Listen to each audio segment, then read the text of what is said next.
Muy buenas y bienvenido a este nuevo episodio de Quiero tener dinero para decir el dinero no importa. Si sos nuevo, la dinámica es simple. Respondo preguntas sobre el dinero bajo mi criterio sin ser un asesoramiento. Deja tu pregunta acá abajo en la caja de comentarios y puede que salga en el próximo video. En la descripción te dejo un link directo a un programa donde profundizo más estos temas. Empecemos. ¿Conviene hoy seguir usando las cuentas remuneradas? Hacer tasa en moneda débil es una forma fácil de ganar dinero. ¿A qué se refiere esto de hacer tasa en moneda débil? Esto no solamente abarca a Argentina, sino a muchos países del mundo. De hecho, los bancos utilizan esto muy a menudo. ¿Y qué significa hacer tasa en moneda débil? Significa aprovecharse de las variables económicas internas de un país relacionadas con la tasa de interés, siempre y cuando la tasa de convertibilidad sea constante. Te pongo un ejemplo simple. Supongamos que hoy por hoy tenemos una tasa del 29 o 30% en una cuenta remunerada en pesos argentinos. Esa tasa del 30% en pesos argentinos, si se mantiene constante la conversión a dólares durante ese periodo, significa que vas a ganar un 30% en dólares.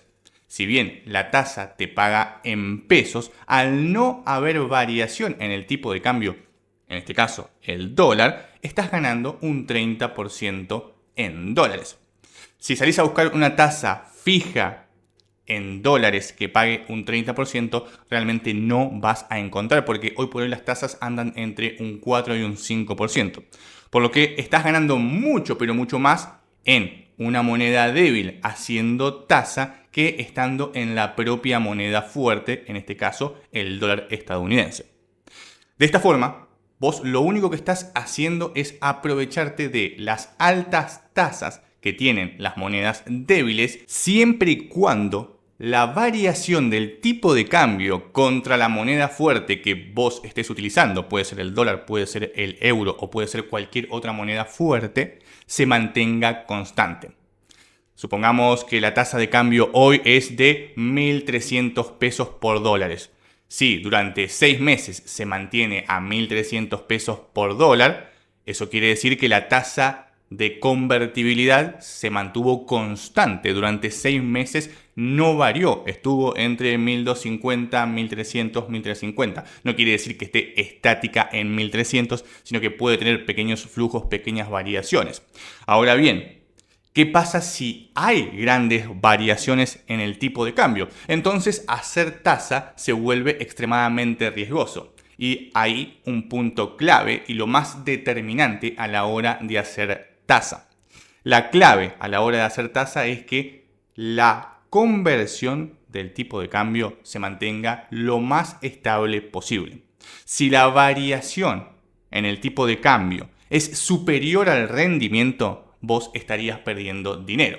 Te pongo un ejemplo muy simple. Si hoy por hoy estás ganando un 30% anual en pesos y el dólar se mueve más de un 30%, vos estarías perdiendo dinero porque en términos comparativos, siempre hablando en términos comparativos con la moneda que hayas elegido, en este caso el dólar estadounidense, contra el dólar estarías perdiendo. Esto no quiere decir que no obtengas rentabilidades en pesos y que esos pesos no te sirvan a nivel interno en el mercado interno, sino que respecto al dólar estarías quedándote atrás, porque la variación que tuvo compensó la rentabilidad que tuviste. Tuviste un 30% de rentabilidad, el dólar subió un 30%, vos quedaste en cero con el tema de hacer tasa, con esa relación. Siempre es con respecto a la relación. Las cosas pueden variar mucho si el enfoque es otro. Siempre que hablamos en términos financieros o en términos económicos, hay que ser muy, pero muy claros con respecto a qué estamos hablando, con respecto a qué estamos comparando todo. ¿Qué vamos a hacer con ese dinero? ¿Cuál es el enfoque real que estamos teniendo con respecto a la jugada que vamos a hacer en particular?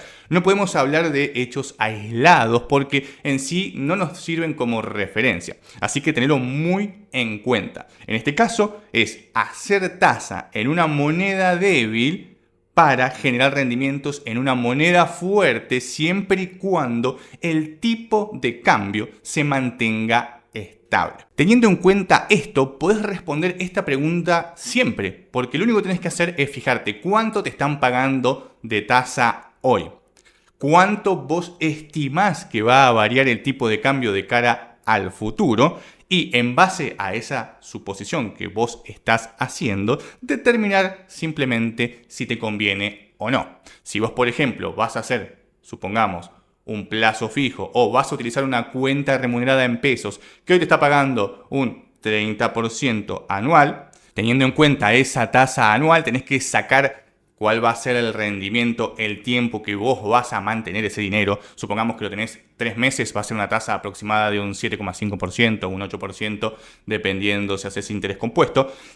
Y esa rentabilidad que vos vas a obtener en 3 meses, porque pensás dejar el dinero 3 meses en una cuenta remunerada, ¿cómo se relaciona con la variación del tipo de cambio? Recordá, si el tipo de cambio varía más, en este caso, de un 7,5%, entonces vos estarías en iguales condiciones si es 7,5 o perdiendo si es superior al 7,5. Entonces simplemente tenés que hacer eso, sentarte y ver cuánto te van a pagar de acá a un mes, a 2 meses, a 3 meses, lo que vos quieras mantener ese dinero y cuánto estimás vos que va a variar el tipo de cambio en ese tiempo. De esa forma, simplemente comparas la tasa. Si vos vas a mantener el dinero un mes y vas a ganar un 2,5% y para vos el dólar no se va a mover durante ese mes, estarías ganando un 2,5% en dólares. Un 2,5% en un mes comparado a lo que ganarías en dólares en un instrumento similar hoy, que pagan entre un 4 y un 5%, es realmente una tasa muy pero muy alta medida en dólares.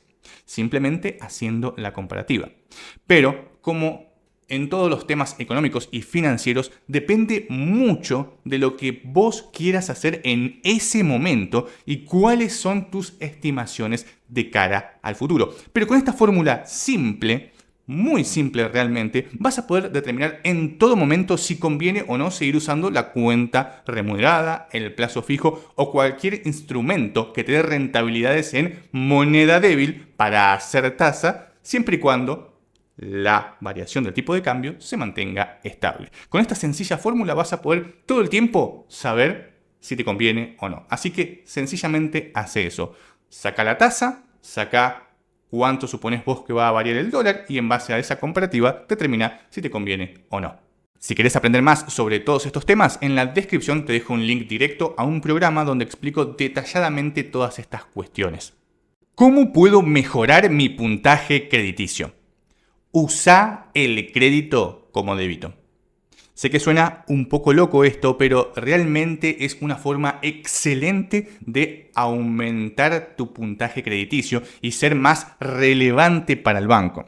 ¿Qué significa usar el crédito como débito? Significa utilizar la tarjeta de crédito para todos tus pagos, teniendo en cuenta que cuando usas la tarjeta de crédito vas a tener que pagar un gasto extra que no vas a pagar normalmente en la tarjeta de débito. Pero bueno, esto nos va a servir para que el banco entienda que nosotros somos personas responsables y acá la clave. Repito, usa la tarjeta de crédito como si fuera débito. Esto significa que vas a pagar la tarjeta mes a mes perfectamente. Ahí está la clave. Usar la tarjeta de crédito como si fuera débito. Mentalmente vos tenés que pagar tu tarjeta de crédito en tiempo y forma siempre, sin errarle un solo día. Vas a utilizar tu tarjeta de crédito para pagar el combustible, para comprar las cosas en el supermercado, para comprarte ropa, para cualquier cosa de tu día a día, vas a utilizar la tarjeta de crédito siempre en un pago para comenzar una cadena donde mes a mes vos vayas a pagar exactamente el importe total de la tarjeta de crédito, porque la idea es utilizar la tarjeta de crédito como si fuera débito. Así que tenés que pagar siempre el total en tiempo y forma. Pero esto también tiene un truco extra. No solamente se trata de usar la tarjeta de crédito como si fuera débito, sino que además tenemos que ser conscientes del nivel de gasto que estamos teniendo en base a un presupuesto. ¿Por qué te digo esto? Porque la tarjeta de crédito suele tener un cupo muy superior a el de la tarjeta de débito, porque el débito funciona con el dinero que tenemos disponible en esa cuenta. Entonces, como funciona con el dinero disponible que tenemos en esa cuenta, nosotros mismos nos limitamos porque estamos viendo cómo cae el número. Y si no llegamos a darnos cuenta, automáticamente cuando pasemos la tarjeta de débito nos la va a rechazar. Ahora bien, ese monto es mucho menor a el de la tarjeta de crédito, que suele ser un poco superior cuando la empezás a utilizar a diario. Entonces puede que gastes más de lo que normalmente ingresás a tu cuenta. Es decir, supongamos que ganás $1.000 al mes. Con la tarjeta de débito vas a gastar $1.000 al mes y nada más que $1.000 al mes. Pero puede que a nivel de crédito, con tu tarjeta de crédito, tengas $1.300 de cupo disponible. Entonces vas a gastar $1.300. Son $300 más de lo que normalmente te ingresa como salario, que son $1.000. Entonces, si todo el tiempo gastas $1.300, vas a entrar en una cadena de deuda que de acá a 6 meses, a un año, va a ser impagable. Entonces, siempre tenés que gastar como máximo lo que te ingresa. Lógicamente, acá entra el tema del ahorro, la inversión, etc. Es simplemente un ejemplo con números redondos para que entiendas el tema del límite. Vos lo que tenés que hacer es usar la tarjeta de crédito como débito. Si vos normalmente gastás con la tarjeta de débito $500 y tenés un salario de $1.000, vas a utilizar la tarjeta de crédito por $500, porque es lo que normalmente harías con la tarjeta de débito. Gastar solamente $500 de los $1.000 que te ingresan de salario. Es simplemente reemplazar el gasto habitual con la tarjeta de crédito en un pago y siendo muy pero muy meticulosos en cuanto a el pago del resumen de la tarjeta de crédito. No tenemos que postergar esos pagos. Pagamos el total antes del vencimiento. La clave está ahí si queremos mejorar nuestro puntaje crediticio, que cada vez nos presten más dinero. Es clave utilizar la tarjeta de crédito como si fuera débito, pero ser muy meticulosos en cuanto al gasto, no pasarnos de lo que gastamos regularmente, y en cuanto al pago del resumen de la tarjeta de crédito. Un pro tip extra que te puede servir es dejar ese dinero, el que no estás gastando en ese momento porque estás utilizando esta secuencia de pagar cada 30 días, en una cuenta remunerada donde te genere cierto interés, pero eso es algo un poquito más avanzado que no va con el tema de esta pregunta, pero bueno, para que tengas una idea e investigues un poco sobre ese tema. La clave, repito, usar la tarjeta de crédito como si fuera de débito, teniendo en cuenta que usar la tarjeta de crédito te genera más gastos, por lo tanto vas a gastar un poco más de lo que normalmente gastarías. Supongamos que normalmente con la tarjeta de débito gastas $500, si a eso le sumas el gasto de la tarjeta de crédito, capaz que son $520, así que tenelo en cuenta. Pero esto te va a ayudar a tener una mejor puntuación crediticia y a la vez algo que no muchos tienen en cuenta, y es que existen muchos beneficios en cuanto a descuentos utilizando las tarjetas de crédito. Entonces puede que normalmente con la tarjeta de débito gastés $500, pero utilizando la tarjeta de crédito capaz que gastás $450 porque tenés 10% de descuento en algo, 5% de descuento en algo, o incluso el propio banco te devuelve dinero por utilizar la tarjeta de crédito. Tenés lo que se llama cashback. Entonces puede que incluso, dependiendo de tu banco, dependiendo de tu tarjeta, gastes mucho menos de lo que normalmente gastás para las mismas cosas. Es decir, si normalmente gastás $500 con la tarjeta de débito, puede que, de acuerdo a las promociones de tu banco y de tu tarjeta, en vez de gastar $500 para exactamente lo mismo, termines gastando $450. Si a eso le sumás el gasto del banco, vas a quedar casi igual que lo que gastarías con la tarjeta de débito, pero con el beneficio de tener una mejor puntuación crediticia. ¿Conviene trabajar de lo que te gusta? No conviertas tu pasión en tu trabajo. Sé que muchos con respecto a este tema te dicen que no hay nada mejor que trabajar de lo que te apasiona, de lo que amás, de tus hobbies.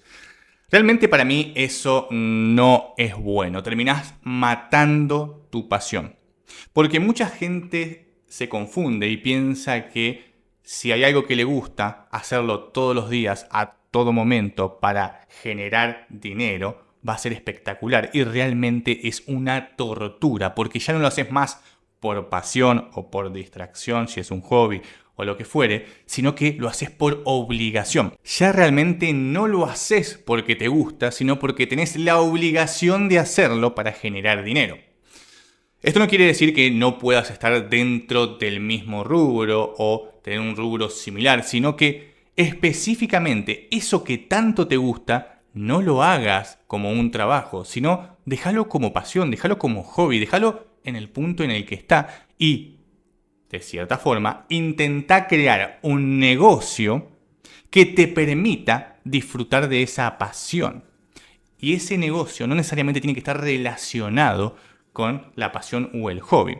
Si a vos te gusta viajar, trata de crear un negocio que te permita viajar mucho, pero que no necesariamente tenga que ver con viajar, porque si haces del viaje el negocio, por ejemplo, hay muchos youtubers que lo que hacen es utilizar su pasión por el viaje para generar negocio mientras viaja, filmando, haciendo blog y demás. Terminás haciendo de tu pasión, que es viajar, una obligación de todas las semanas tener que publicar video o todos los días publicar video para mantener una audiencia y ya no disfrutás tanto del paisaje, ya ahora no pensás en, me gustaría conocer determinado país para así poder disfrutarlo, sino que tengo que ir a este otro país porque es el que está de moda ahora y es lo que todos quieren ver, en fin. Cuando vos mezclás pasión con trabajo, hay que tener mucho, pero mucho cuidado porque puede terminar arruinando tu pasión. Puede que no en todos los casos sea lo mismo, pero en términos generales, siempre la pasión y el negocio tienen que ir por caminos separados. Puede que el negocio tenga cierta relación con tu pasión. Por ejemplo, te gusta pintar, pero no haces de pintar un negocio, sino que trabajás, por ejemplo, en un museo. Entonces, estás ejecutando parte de tu pasión como si fuera un negocio, siendo empleado o teniendo un lugar donde se exponen obras de arte, pero no con la obligación de vos, que te gusta pintar todo el tiempo para poder vender obligadamente y así generar ingresos. Para mí siempre lo mejor es que la pasión, los hobbies vayan por un lado y los negocios por otro. Esto, repito, no quiere decir que el negocio no pueda tener cierta relación con tu pasión, sino que no estar obligado a todo el tiempo ejecutar tu pasión para generar dinero. La clave acá está en crear un negocio o ser empleado en algo que te permita ejecutar tu pasión con tranquilidad, esté o no relacionada esa cuestión con tu pasión. Crear un negocio que te permita viajar, crear un negocio que te permita tener tiempo libre para tocar la guitarra, crear un negocio que te permita escribir, crear un negocio que te permita andar en skate. En definitiva, la idea es crear un negocio que sustente tu pasión, que te permita ejecutar con tranquilidad tu pasión. ¿Te gusta viajar? Crea un negocio online que te permita viajar sin la obligación de viajar para generar dinero. Crea un negocio que te permita pintar sin tener la obligación de pintar 25 cuadros al día para poder vender y vivir. Crea un negocio que te permita escribir sin la obligación de tener que terminar una novela ya mismo porque no tenés para comer. Siempre tenés que tener esa idea, la de separar un poco la pasión del trabajo y de esa forma tu pasión siempre se va a mantener intacta. Ahora bien, ¿las pasiones pueden cambiar? Y sí, los hobbies pueden cambiar todo el tiempo y esto puede que varíe con el tiempo, con los años, las personas crecen, se desarrollan y, como te digo, no necesariamente tenés que hacer un negocio que sea totalmente distinto a tu pasión. puede estar dentro del rubro, pero la clave está en que no sientas la obligación de ejecutar esa pasión sí o sí para ganar dinero, porque ahí es donde la pasión se muere, donde el hobby se muere. Repito, esto es lo que yo pienso con respecto a si conviene o no trabajar de lo que a uno le gusta. En mi caso en particular, prefiero mantener mis hobbies, mis pasiones separadas de los negocios, haciendo cosas que me gustan, pero que no influyen en mis pasiones. Y acá es donde la gente se confunde. Piensa que tenés que hacer algo que no te gusta. No, nada que ver. Vos podés hacer algo que te gusta, pero que no sea tu pasión. Puede que te guste algo relacionado con las finanzas, las inversiones y los negocios. Puede que te guste algo del marketing, puede que te guste algo relacionado con la programación, puede que te guste algo con el tema de las inteligencias artificiales, pero tu pasión sea pintar cuadros. Te pueden gustar muchas cosas y también te pueden apasionar muchas cosas.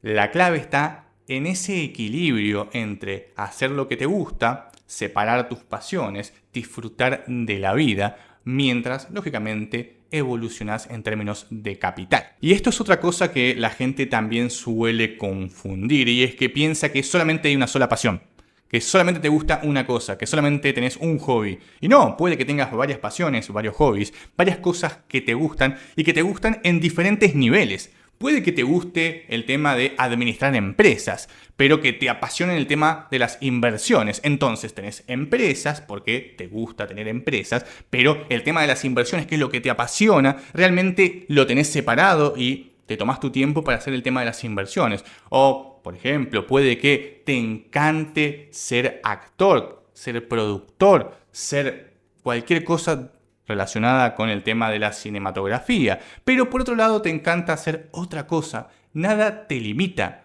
A vos te pueden gustar muchas cosas. No te limites en esas cuestiones. No dejes que todo este tipo de cosas te encasillen. Porque parece que no, pero con esta frase que dice trabaja de lo que te apasiona, mucha gente se frustra porque realmente no hay nada que lo apasione. Hay un montón de cosas que le gustan, pero nada que lo apasione. Entonces, esa persona se frustra porque no tiene una pasión que pueda ejecutar como trabajo. Y no funciona así. La vida no funciona así. Tenés que ser flexible. Te pueden gustar muchas cosas. Puede que hoy no te apasione nada, pero tenés que experimentar cosas en la vida para encontrar algo que te apasione. Y tal vez hoy no te apasione nada, pero mañana sí encuentres 3 cosas que te apasionen. Y pasado cambies esas 3 cosas que te apasionan por otras cosas. No importa. Lo importante es saber distinguir entre trabajo y pasión, lo que te gusta y lo que no te gusta, y llevarlo de manera flexible en la vida. En lo particular, pienso que no tenés que convertir tu pasión en tu trabajo porque el trabajo mata la pasión. Si querés aprender más sobre todos estos temas, en la descripción te dejo un link directo a un programa donde explico detalladamente todas estas cuestiones. Si soy empleado, ¿conviene cambiar de trabajo para buscar mejores remuneraciones? Elegí cuidadosamente la empresa en la que vas a trabajar porque puede condenar tu vida laboral. Si bien son las empresas las que quieren cubrir determinados puestos, los empleados también pueden elegir en qué empresa trabajar. Lógicamente, si estás presionado por tu economía doméstica a tomar cualquier trabajo, vas a terminar en un trabajo en que te van a explotar o, si tenés suerte, vas a encontrar un trabajo que te gusta, pero no siempre sucede así. Si tenés la posibilidad, siempre es importante ser muy cuidadoso a la hora de seleccionar la empresa en la cual vas a trabajar. Repito, si tenés la oportunidad, si te urge conseguir trabajo porque tenés que comer mañana, lógicamente esta regla no va a aplicar para vos. Acá lo importante es que generes ingresos rápido y que acomodes tu economía primero para poder elegir después sabiamente un trabajo. Pero supongamos que no tenés la urgencia de ya mismo tener que trabajar en algo. Si tenés la posibilidad, tomate el tiempo de elegir cuidadosamente la empresa en la que vas a trabajar por varias cuestiones. Primero que nada, puede que no te aporte absolutamente nada a la empresa a la cual vas a trabajar. Si estás buscando una empresa relacionada a tu rubro y si bien la empresa está relacionada con lo que vos estudiaste o lo que te gusta o lo que fuere, puede que el puesto que vayas a ocupar realmente no te beneficie en nada para lo que vos estás buscando desarrollar. Mucho cuidado a la hora de meterte en una empresa simplemente porque está en el rubro el cual vos estudiaste en la universidad, porque no necesariamente vas a ocupar un puesto donde desarrolles esa habilidad. Así que tenés que tener cuidado a la hora de seleccionar la empresa en donde vas a trabajar, teniendo en cuenta el puesto también. Por otro lado, puede que la empresa no tenga una cultura que se vincule a lo que vos entendés como forma laboral o como ambiente laboral. Puede que la cultura de la empresa sea muy distendida y vos seas una persona muy, pero muy meticulosa. O puede que sea lo contrario, sea una empresa que es muy rígida y vos quieras algo más flexible. O puede que la empresa sea extremadamente exigente al punto de consumir a los empleados y luego desecharlos. Tenés que hacer una investigación completa de la empresa a la cual te gustaría entrar que tiene puestos disponibles. A ver cómo trata a sus empleados. ¿Realmente te gusta cómo trata a los empleados actuales? ¿Realmente te gusta la cultura? ¿Realmente vas a conseguir algo de ese puesto de trabajo? ¿Por qué hacer todo esto? Porque la idea, y acá el punto número 3, es que te puedas mantener un buen tiempo en esa empresa aprovechando y desarrollando las habilidades que querés desarrollar. Tratando de estar 2 años, 3 años, cierto tiempo. ¿Por qué? Porque si en un futuro querés cambiar de empresa, un empleado que estuvo 2 años en una empresa y simplemente se fue porque realmente ya no tenía más nada que hacer dentro de la empresa, tiene una imagen que mostrar muy distinta de la persona que cada 3 meses, cada 6 meses cambia de empresa. Mucho cuidado con esto. Hoy por hoy las empresas valoran mucho a los empleados que tienen cierta continuidad en los trabajos anteriores. Si una empresa agarra un currículum y esa empresa tiene 2 empleados con las mismas características, mismos años de experiencia, mismos títulos, etc., pero una trabajó en 2 puestos de trabajo, 6 meses cada puesto de trabajo, y la otra trabajó 1 año en una empresa, si bien la antigüedad y la experiencia es la misma, 1 año, la primera persona cambió 2 veces de puesto de trabajo y la segunda se mantuvo firme. Entonces, ¿qué pensás que va a pensar el reclutador? El primer empleado cambia de trabajo cada 6 meses. Si lo contrato hoy, dentro de 6 meses se va a ir. El segundo se mantuvo firme durante 1 año. Entonces ese puede que incluso extienda más su tiempo porque es una persona que suele quedarse 1 año en el trabajo. Si contrato a esta persona que está 1 año de media en un trabajo, voy a tener más tiempo de convencerlo de que se quede en la plantilla. En cambio, la segunda persona en 6 meses se va a ir. Esto, que parece algo descabellado, de otro mundo, realmente hoy por hoy es uno de los filtros que tienen las empresas. Ni te digo si estuviste 3 meses en cada empresa, es decir, tuviste, por ejemplo, 3 empresas y 3 meses en cada empresa. También eso es terrible. Hoy por hoy, uno de los filtros es el tema de la antigüedad en otras empresas y siempre están pidiendo como mínimo 1 año en otra empresa. Entonces, esto hace que, volviendo al punto inicial, tengas que elegir cuidadosamente a la empresa a la que vas a trabajar porque puede condenar tu vida laboral de cara al futuro.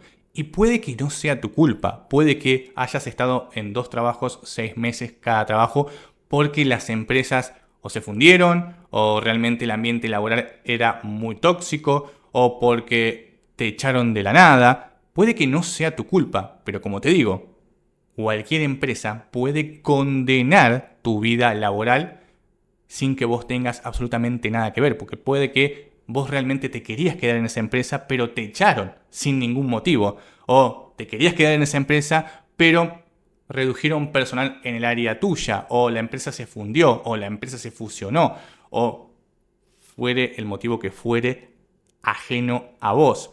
No tenés la culpa, pero condenó tu vida laboral porque te echaron a los 6 meses.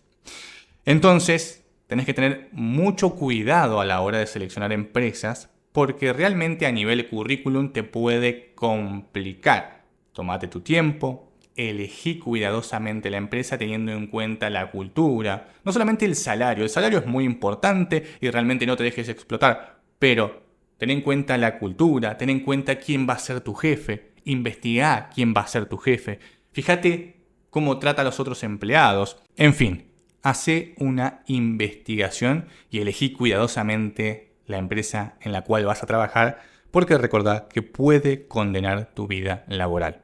¿Hay que trabajar muchas horas al día para ser millonario?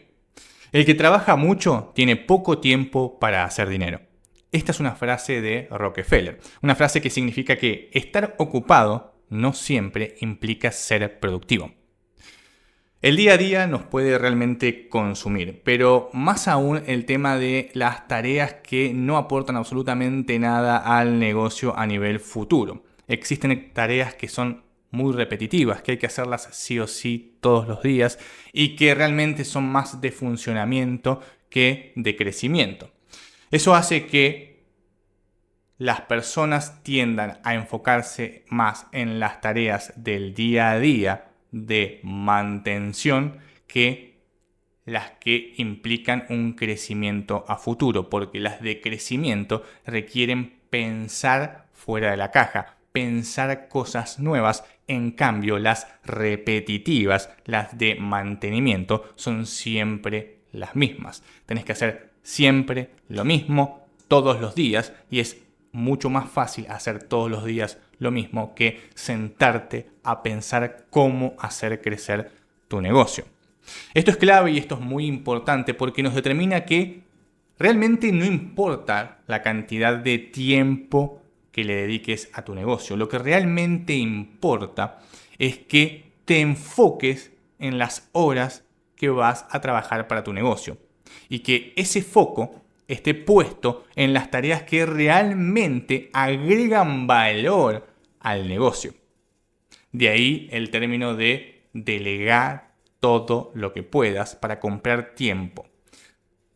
¿Qué significa comprar tiempo? Significa que otras personas hagan las tareas que son más repetitivas, que son rutinarias, que son de mantenimiento, comprando sus horas laborales, delegando esa tarea, para así vos poder enfocarte en lo que realmente importa y es el tema de las tomas de decisiones. Todo aquello que implique pensar fuera de la caja para así poder hacer crecer tu negocio y realmente volverte millonario.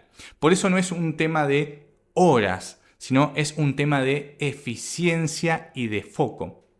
Puede que trabajes 4 horas al día y sea más que suficiente para volverte millonario, porque esas 4 horas las estás aprovechando al máximo para el desarrollo de tu negocio. Y ojo, no significa que tengas que delegar absolutamente todo. Se trata simplemente de crear sistemas y esos sistemas pueden estar siendo ejecutados por personas o pueden estar siendo ejecutados por algún software, algún programa. Hoy por hoy con la inteligencia artificial realmente podemos solucionar muchas cosas.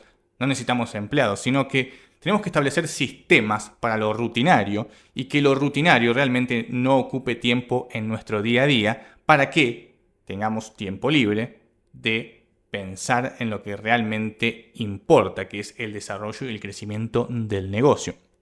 Porque si no, terminamos trabajando 10 horas al día, 12 horas al día, 15 horas al día, pero realmente de esas 15 horas al día solamente trabajamos 2 horas, 1 hora en lo que sería el desarrollo del negocio. Las 13, 12, 14 horas restantes las dedicamos a lo rutinario. Tenemos que descomprimir nuestro horario laboral y tenemos que tratar de trabajar la cantidad de horas que sean necesarias para hacer que nuestro negocio evolucione, que nuestro negocio crezca. Pueden ser 2 horas, pueden ser 4 horas. Y acá otra cosa muy, pero muy importante. No tenés que sentirte mal si trabajás pocas horas. Tenés que sentirte mal si esas horas no están bien aprovechadas. Esto suena raro, pero realmente hay muchas personas que si no trabajan 10 horas al día haciendo cualquier cosa, sienten que ese día no se aprovechó realmente. Cuando tal vez lo más importante lo hizo en las primeras horas, tal vez 2 horas, 3 horas, y todo el resto fue relleno. Entonces, esas personas, al momento de darse cuenta de que tienen que trabajar menos horas, se sienten mal porque les dicen que tienen que trabajar 8 o 10 horas al día, sí o sí, si es que quieren ser exitosos. Y no se trata de eso, no son las horas trabajadas, sino, repito, el tema de la productividad, el foco y la eficiencia. Muchas, pero muchas personas se han vuelto millonarias con, entre comillas, trabajos de medio tiempo, es decir, que trabajaron 4 horas, 2 horas mientras tenían otro trabajo. Eran empleados mientras creaban su emprendimiento y al emprendimiento le dedicaban 2 o 4 horas, lo que restaba del trabajo, y pudieron hacer crecer esos negocios. Eso quiere decir que no necesitaron 2 horas al día para crecer ese negocio o arrancar ese negocio. Necesitaron 2 o 4. Después terminan trabajando 12 horas como si fueran empleados, como si fueran autoempleados.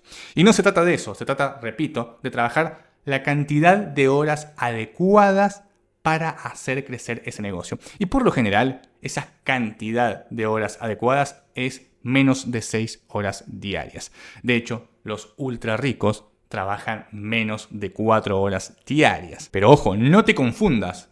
Repito, que trabajen entre comillas pocas horas no quiere decir que sus horas no valgan, sino todo lo contrario. Tal vez 1 hora de ese super empresario equivale a 6 meses de tu tiempo de vida, porque ese tipo en 1 hora tomó las decisiones claves para su negocio y su negocio, gracias a esa decisión o a ese conjunto de decisiones, creció.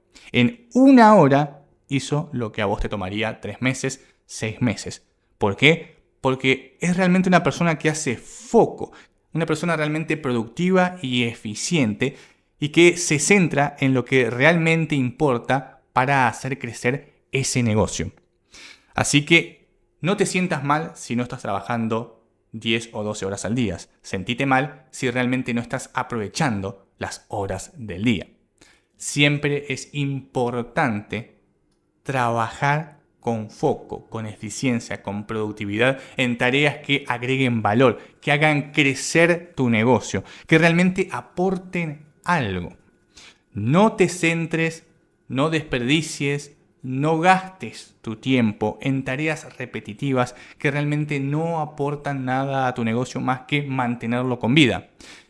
Esas cuestiones repetitivas, trata de sistematizarlas y trata de que esos sistemas funcionen de manera autónoma, ya sea, repito, con software, con inteligencia artificial, delegándolo a personas, no importa. Busca la forma que esté dentro de tus costos de sistematizar eso y sacártelo de encima para tener más tiempo libre para poder pensar en lo que realmente importa.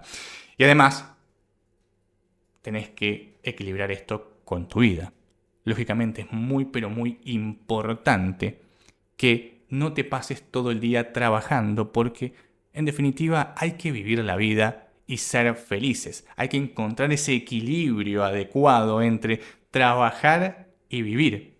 ¿De qué te sirve trabajar 14 horas al día durante 10 o 20 años si realmente terminaste desperdiciando esos 10 o 20 años porque no viajaste, no conociste gente, no disfrutaste de la vida, no viviste experiencias, no nada? Sí, tal vez ahora tengas 60 años y tengas tus millones de dólares, pero ya tenés 60 años, desperdiciaste tu vida. Pero tampoco sirve todo lo contrario, en donde no hago nada, no trabajo nada, no me enfoco en nada, no creo en nada y desperdicio mi día haciendo cosas que realmente no aportan demasiado. Hay que encontrar el equilibrio entre hacer dinero de manera eficiente y vivir la vida. Repito, el que trabaja mucho tiene poco tiempo para hacer dinero. ¿Es verdad que los ricos no gastan sino que solamente invierten? Los ricos no piensan en gasto, sino en generación. ¿Qué significa esto? Que los ricos gastan sin lugar a dudas. ¿Quién compra esos autos, esas mansiones? ¿Quién hace esos viajes espectaculares en lugares increíbles? Los ricos. Pero no es que estén pensando en el gasto en sí, sino que están pensando todo el tiempo en generación, no en gasto. Cuando una persona hace foco en generar, va a ir hacia ese lado en términos de pensamiento. Todo el tiempo están buscando la forma de generar más dinero. Los gastos pasan a segundo plano, se mantienen controlados, se mantienen dentro de lo que sería el esquema general, pero no son el foco. El foco está en la generación. Se gasta el 80% del tiempo en pensar cómo generar más dinero y luego se controlan las finanzas generales como lo haría cualquier persona. Lógicamente, los ricos tienen mucha más conciencia de los gastos que una persona regular, porque realmente las personas en el día a día no piensan demasiado en el gasto, sino que se dan cuenta de que están gastando mucho cuando ya es demasiado tarde. En cambio, los ricos sí tienen noción de sus gastos, solamente que al estar tan enfocados en general, la distancia que se crea entre lo que generan con lo que gastan realmente es tan amplia que el gasto termina siendo algo meramente administrativo. Repito, no significa que no gasten. La mayoría de los ricos y los ultra ricos tienen buenos autos, buenas casas, muchos terrenos, muchas inversiones, viajan mucho, tienen buena ropa, tienen buenos accesorios, pero eso varía mucho de rico en rico. Hay ricos que son más ostentosos, otros que no. No tiene nada que ver porque a ellos realmente no les importa ese tema del gasto, más allá de que ese gasto encaje con su personalidad. Ellos hacen foco en la generación. Entonces, como hacen foco en la generación, el gasto simplemente se adapta a lo que ellos son, a lo que ellos quieren. Repito, hay ricos que son ultra ostentosos, hay ricos que viven de su imagen, y hay otros ricos que realmente utilizan una remera negra todos los días y no les importa lo que piensen los demás o lo que digan los demás. Viven una vida tranquila en términos de cosas materiales. Pero no es porque no quieran y estén obsesionados con el tema de las inversiones y los negocios. No, nada que ver. Es simplemente que el estilo ostentoso no encaja con sus vidas. Y no por eso están mal, sino que lo que realmente importa es la mentalidad. Y en ese caso, los ricos tienen una mentalidad muy clara. Y es, repito, la de generación. La mentalidad de generación hace que siempre estés avanzando hacia una fuente de ingresos. Siempre estés avanzando a crecer tus fuentes de ingresos. Hace que siempre estés pensando en cómo ganar más dinero. Y deja en segundo plano el gasto. Repito, que se ajusta a la persona y que cada persona lo manejará como quiera, como pueda o como se ajuste a su personalidad. Lo importante acá es, repito, que tengas en cuenta el tema de la generación. Es ese cambio, ese switch que tenés que apretar para que tu mente pase de gastar, gastar, gastar a pensar en generar, generar, generar.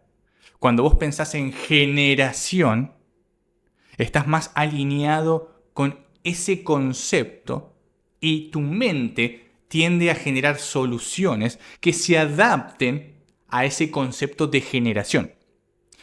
Cuando vos haces foco en algo, tu mente está pensando continuamente en cómo resolver ese problema que le estás planteando. Cuando vos pensás en cómo generar, tu mente te va a decir, podés generar dinero de esta forma. En cambio, si te enfocás en gastar, tu mente va a decir, podés gastarlo así, así o así. Tu mente está haciendo foco en derrochar el dinero. Y es la mentalidad lo que determina simplemente si vamos para un lado o para el otro. Hay muchas personas que son empleados y sin embargo, sin darse cuenta, tienen mentalidad de generación.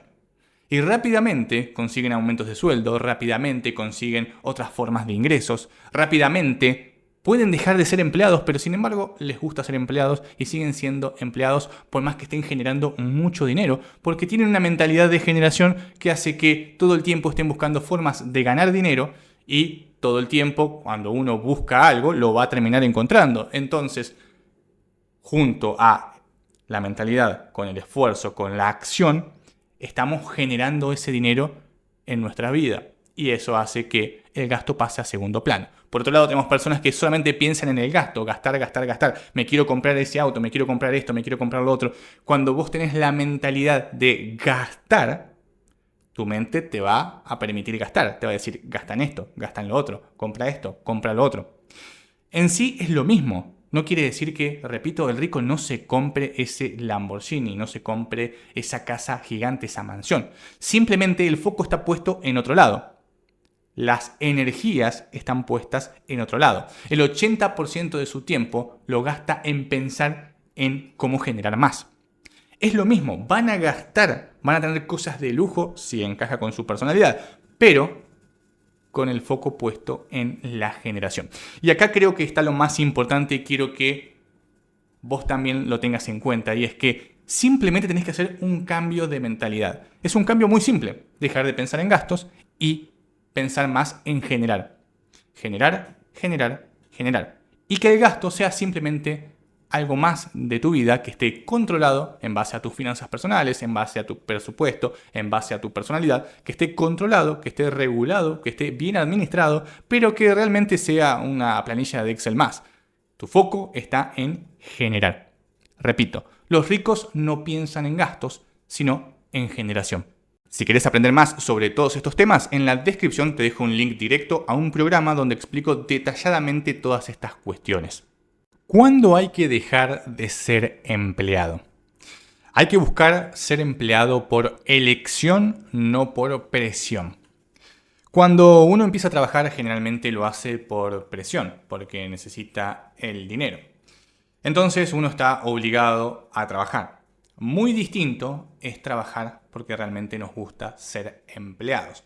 Pero para poder trabajar siendo algo que nos guste hacer, es decir, ser empleado porque realmente nos gusta ser empleados en determinada empresa, primero tenemos que construir nuestras finanzas personales, tenemos que construir nuestras fuentes de ingresos, tenemos que administrar nuestros gastos. Dejar o no un empleo realmente es algo que podemos definir de manera muy simple, y es tratando de primero administrar bien nuestras finanzas personales. Lo primero que tenemos que hacer antes de siquiera pensar dejar de ser empleados es mejorar nuestras finanzas personales. Tenemos que administrar bien el dinero. Con nuestras finanzas bien organizadas, ahí vamos a empezar a generar diferentes fuentes de ingresos alternativas. El empleo es simplemente una forma de obtener capital, una forma de obtener dinero más allá de nuestros gastos diarios. De esa forma, si, por ejemplo, ahorramos, estamos utilizando el empleo para generar capital que posteriormente podemos utilizar para distintas inversiones. Y ahí está la clave: organizar nuestras finanzas personales para poder tener el dinero suficiente para poder crear otras fuentes de ingresos. Esas fuentes de ingresos eventualmente nos van a comenzar a generar dinero. Ese dinero se va a ir acercando a lo que ganamos como empleados. Pero, ¿cuándo sería el momento adecuado de renunciar? Muy simple: cuando ganes por lo menos 3 veces más de lo que ganas en tu empleo regular. Por ejemplo, si como empleado estás ganando $1.000, hasta que tus fuentes de ingresos no te generen al menos 3 veces más de lo que generas como empleado, no podés renunciar. ¿Por qué? Por algo muy sencillo. Las inversiones y los negocios generalmente son variables y muy variables. Hoy puede que esté generando $3.000, pero mañana eso cae a 1.000, a 500, a 600. Existe una variabilidad muy pero muy importante. Por tal motivo, no podemos renunciar a nuestro trabajo de inmediato, que es el error que suelen cometer muchos. Crean un negocio, crean una fuente de ingreso que les permite ganar exactamente lo mismo que están ganando en su trabajo. Por ejemplo, $1.000, ganan $1.000 en el trabajo y $1.000 en el negocio, y deciden renunciar porque ya están ganando lo mismo que en el trabajo. Pero al mes siguiente, o a los 2 meses, o a los 3 meses, ese negocio se cae y baja a $200 al mes. Eso es extremadamente frustrante y puede generar mucho, pero mucho estrés en las personas que no están acostumbradas a emprender o a invertir. Y esto pasa más de lo que uno cree. La mayoría de las personas que logran tener una fuente de ingreso adicional que más o menos equipara su salario, renuncian y automáticamente a los meses, a los 2 meses, al mes, su fuente de ingresos se cae o disminuye sustancialmente. Suele pasar, es normal, y por eso lo que te decía de que al menos tenés que estar ganando 3 veces lo que ganás como salario. O, en su defecto, tener un capital de respaldo acumulado lo suficientemente grande como para poder aguantar meses malos. Porque puede que estás ganando $1.000 y tenés que llegar a los $3.000, pero no estás pudiendo llegar.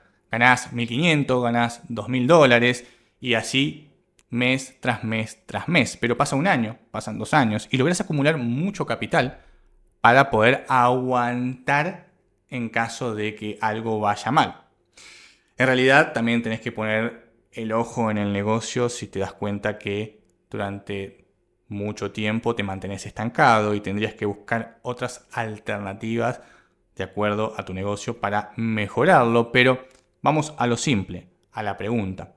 Y es que tenés que tratar de generar 3 veces más de lo que ganás como empleado. Si no lo lográs, como mínimo tener un muy buen respaldo de capital para poder aguantar al menos 6 meses malos. Porque recordá que si te va mal en el emprendimiento, siempre puedes volver a ser empleado. Ese no es el problema. El problema está en la frustración que eso genera. Tenías un empleo, renunciaste para emprender o invertir y resulta que te fue mal y ahora tenés que volver a ser empleado. No muchas personas aguantan el estrés de eso, la frustración de tener que volver a ser empleado y empezar de vuelta después de 2, 3, 4, 5 años de haber intentado emprender. Es muy difícil a nivel mental. Por eso es preferible, ahora que sos empleado, mantenerte como empleado, tratando de hacer crecer tu negocio, mejorar el tema de tus inversiones, hasta que estés aproximadamente en 3 veces tu salario y ahí renunciar con tranquilidad. Tal vez te tome 1 año o 2 años más como empleado, pero salís de manera segura de tu empleo. Al menos así lo veo yo, que soy una persona un poco más conservadora y prefiero tener seguridad en vez de arriesgarme al 100%. Lógicamente, otra persona puede pensar totalmente distinto y decir, no, hay que renunciar ya mismo al trabajo y comenzar a emprender. Cada uno tiene su punto de vista, esto no es un asesoramiento, sino que simplemente te planteo cómo lo veo yo. Cómo veo la tranquilidad para mí y para mi familia de tener que decir, bueno, postergo esto 2 años más, 1 año más, 3 años más, pero salgo de acá seguro. Salgo de acá tranquilo sabiendo que tengo un negocio que me genera 3 veces más que mi salario y que puedo aguantar porque encima tengo una espalda financiera, tengo un capital que guardé, más ahora estar ganando 3 veces más de lo que gano como empleado. Es desgastante. Es frustrante el hecho de saber que estás ganando más que tu jefe y no renunciar. Pero no te dejes llevar por eso. Vos pensá en que estás construyendo tu libertad. Entonces, en ese momento puede que sea muy desgastante porque vas a tener tu trabajo común más el emprendimiento o las inversiones. Por tal motivo vas a estar trabajando muchas horas al día. Y tal vez tengas que sostener eso por 2 o 3 años. Pero lo importante es que pienses que estás construyendo tu libertad y que de acá a 2 años, a 3 años, vas a renunciar a tu trabajo, se te van a liberar 9 horas diarias y ya tenés un negocio tan optimizado a esas 4 horas que te va a quedar mucho tiempo libre. Y ojo, esto no quiere decir que no puedas seguir siendo empleado. En caso de que quieras seguir siendo empleado, en este caso vas a ser empleado por elección, no por presión, porque ya tenés fuentes de ingresos que te generan más que tu salario. Lo ideal sería ahí sistematizar todo para que no te consuma tu tiempo libre, tratar de enfocarte más en ingresos pasivos que en ingresos activos, acomodar todo para que sigas ganando más que en tu empleo, pero sin renunciar a tu trabajo, porque hay muchas personas que les gusta trabajar, que les gusta la estabilidad que les da el empleo. Y no está mal, pero lo que sí está mal es trabajar por presión, no por elección.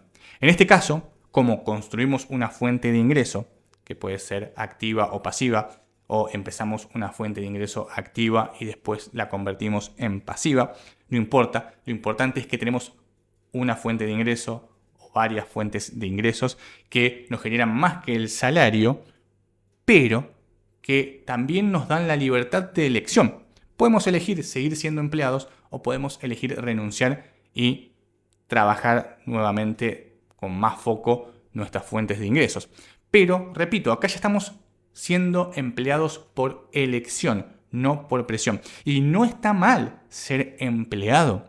Cuando uno quiere ser empleado por elección, no por presión, no está mal. Vos decidís ser empleado porque te gusta la empresa, porque te gusta cómo te trata tu jefe, te gusta la estabilidad, te gusta estar trabajando en una empresa que realmente te representa. Está excelente ser empleado. No hay ningún problema, puedes ser empleado toda tu vida. No pasa absolutamente nada.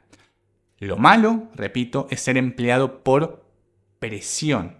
Cuando vos sos empleado por presión es porque estás presionado a ser empleado porque no llegas a fin de mes, porque no tenés para comer, tenés que mantener a tu familia, etc. Entonces estás obligado a ser empleado para poder subsistir. Es muy distinto a ser empleado por elección. Ser empleado por elección no está mal. Lo importante, repito, es tener esa fuente de respaldo y no depender de tu trabajo.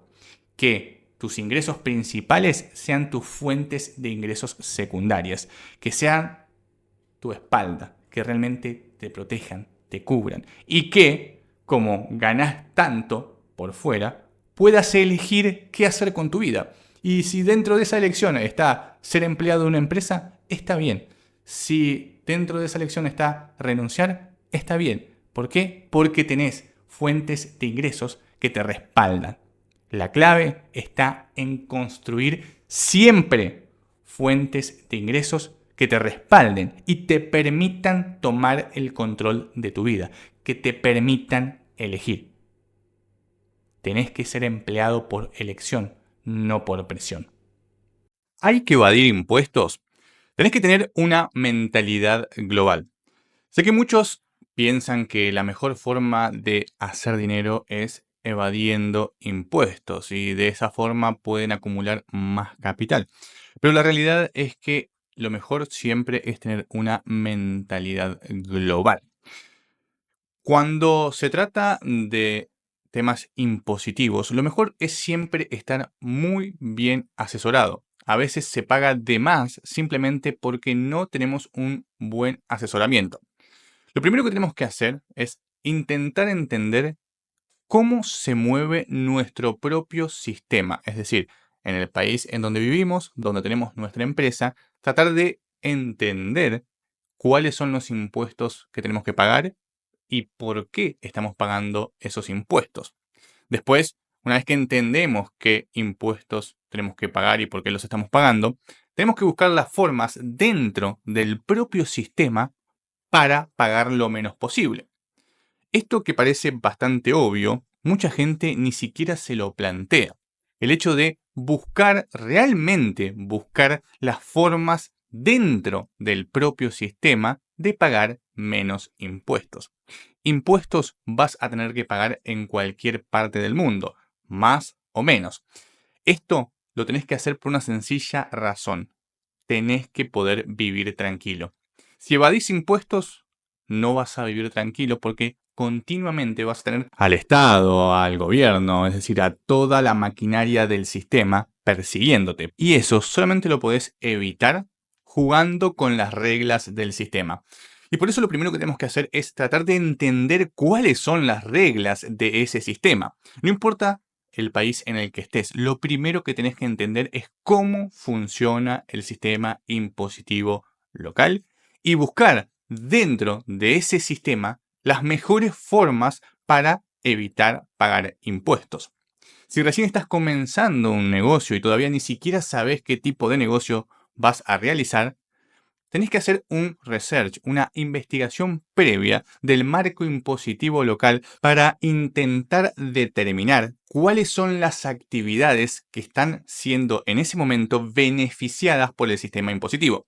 Porque cada país tiene ciertas ventajas para ciertas actividades que quiere fomentar.